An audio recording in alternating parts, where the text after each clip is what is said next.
This channel does not promote any violent, harmful, or illegal activities. All content provided by this channel is meant for an educational purpose only.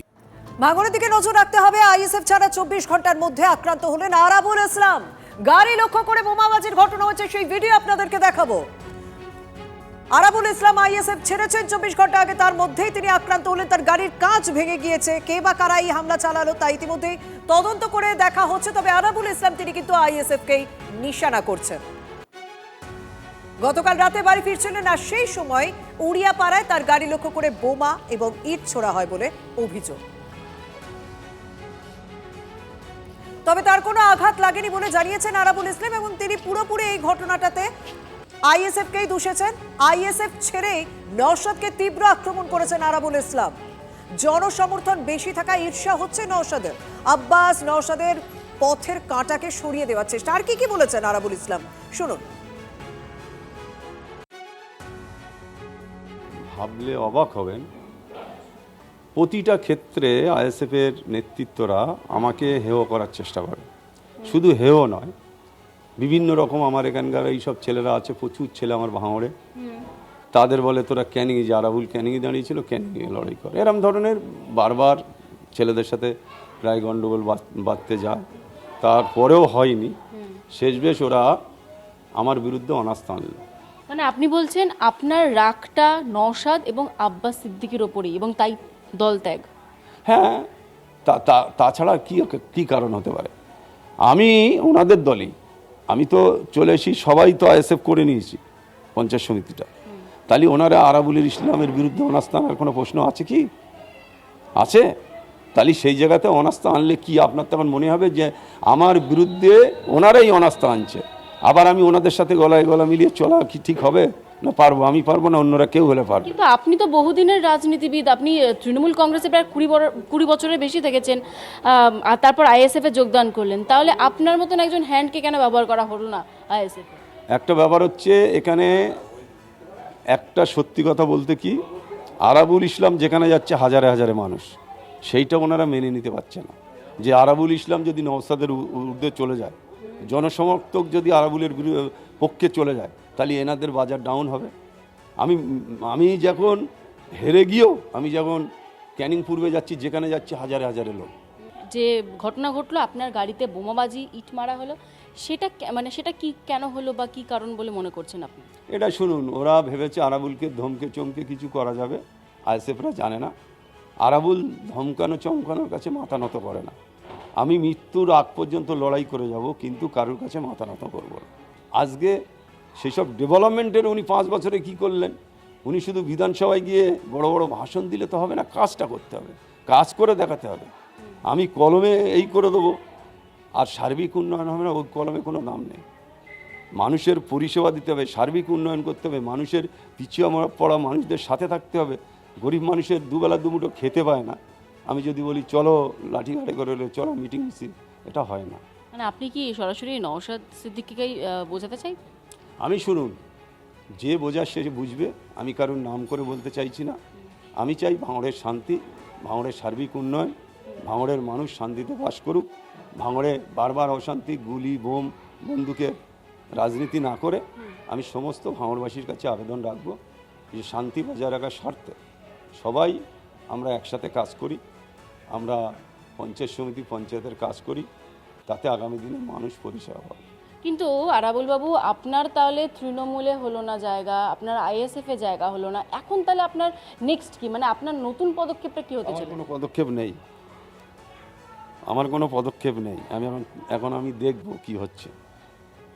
সবাই তো রুটি রুজির জন্য ছোটাছুটি করে, আমিও রুটি রুজির জন্য ছোটাছুটি করছি। আপনারা ভাবছেন যারা বল তৃণমূল ছেড়ে আইএসএফ ছেড়ে আবার অন্য দল সুবিধে যেখানে পাবে, দলের মানুষ সুবিধা যেখানে পাবে, কর্মীরা প্রোটেকশান পাবে, কর্মীরা মাথা তুলে দাঁড়াতে পারবে, কর্মীরা দুবেলা দুমুঠো খেতে পারবে, এই ধরনের কাজের সাথে যুক্ত হতে হবে। সে যদি বলে কেউ সমাজসেবী করতে হবে, বিশিষ্ট সমাজের কাজের জন্য করতে হবে, করতে হবে। হামলার অভিযোগ তাহলে সম্পূর্ণ ভিত্তিহীন। আমার তো মনে হয় তিনি তার নিজের গাড়িতে কোনো লোককে দিয়ে গাড়ি কাজগুলো ভেঙে আইএসএফের বিরুদ্ধে আঙুল তোলার চেষ্টা করছে। তিনি হয়তো বুঝতে পারছেন ভাঙড়ে এখন ওনার নামে একটা মানে ফুটেজ খেতে হবে, সেই কারণে হয়তো তিনি তেনার নিজের গাড়িতে কাঁচ ভেঙে তারপরে আমাদের বিরুদ্ধে এই অভিযোগ আনতেছে। কিন্তু আইএসএফ এই রাজনীতি করে না, বা এই জায়গায় দাঁড়িয়ে আইএসএফের এই রাজনীতি করার কোনো প্রশ্নই ওঠে না।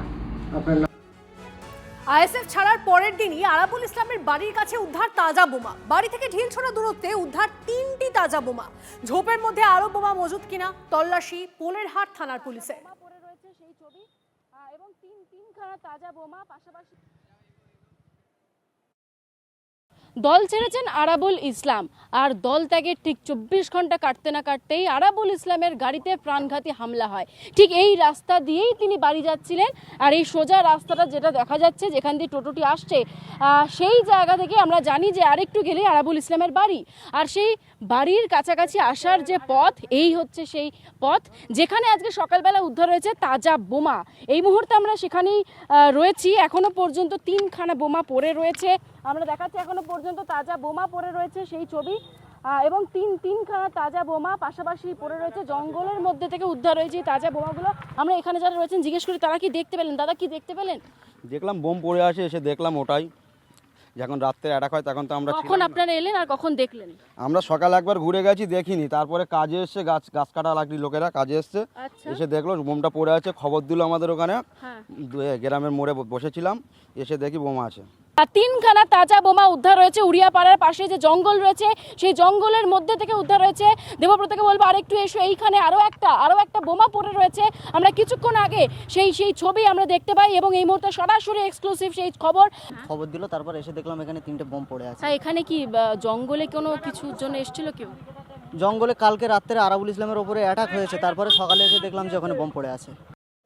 আরাবুলের বাড়ি থেকে ঢিলছোড়া দূরত্বে উদ্ধার হয়েছে বোমা। কথা বলবো আমাদের প্রতিনিধি, আমাদের সঙ্গে রয়েছে ভেঞ্জিলা সরাসরি। ভেঞ্জিলা, এখন কি পরিস্থিতি?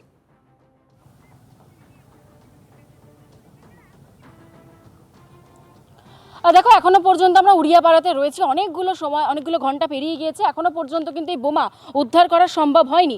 আমি আমার ভিডিও জার্নালিস্ট দেবব্রতকে বলবো একটু ছবিটা দেখানোর জন্য, কিভাবে এখনো পর্যন্ত সুতলি বাঁধা অবস্থাতেই পড়ে রয়েছে। একেবারে এখান দিয়ে স্থানীয় মানুষজন যাতায়াত করছেন এবং স্বাভাবিকভাবেই এটা একটা আতঙ্কের একটা বিষয় বোঝাই যাচ্ছে, কারণ তিনখানা বোমা এখানে উদ্ধার হয়েছে। বম্ব স্কোয়াডকে খবর দেওয়া হয়েছে।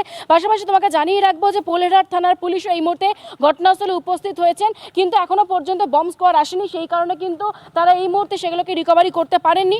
পুলিশ ভ্যান রয়েছে এই মুহূর্তে, স্থানীয় বাসিন্দারা তারাও রীতিমতো আতঙ্কিত হয়ে রয়েছেন। এবং আমরা দেখতে পেলাম কিছুক্ষণ আগে আমরা এখানে দেখতে পেয়েছিলাম আরাবুল ইসলামের ছেলে হাকিমুল ইসলাম, তিনিও আসেন এবং কার্যত আমরা দেখতে পাই সেই ছবি যে হাকিমুল ইসলাম তিনি সরাসরি অভিযোগ করছিলেন যে ঘটনার দিনকে তার বাবা অর্থাৎ আরাবুল ইসলামের ওপর যে হামলা চালানো হয়, যে প্রাণঘাতী হামলা চালানো হয়েছিল, সেই ঘটনার সঙ্গে মূলত যারা জড়িয়ে তারাই এই বোমা রেখে গিয়েছে। এবং এই অভিযোগের পরই কিন্তু আমরা দেখতে পাচ্ছি যে এখনো পর্যন্ত পুলিশ রয়েছে, তবে পোলেরহাট থানার পুলিশ জানালো কিছুক্ষণ আগে যে বম্ব স্কোয়াড না আসা পর্যন্ত এই বোমগুলোতে কোনোভাবেই রিকভারি করা সম্ভব নয়। এবং তুমি দেখতে পাচ্ছ এখনো পর্যন্ত এই উড়িয়াপাড়ার যে রাস্তা, এই রাস্তা সোজা যাচ্ছে আরাবুল ইসলামের বাড়িতে। ঘটনার দিন রাত্রিবেলা যখন বাড়ি ফিরছিল। ধন্যবাদ।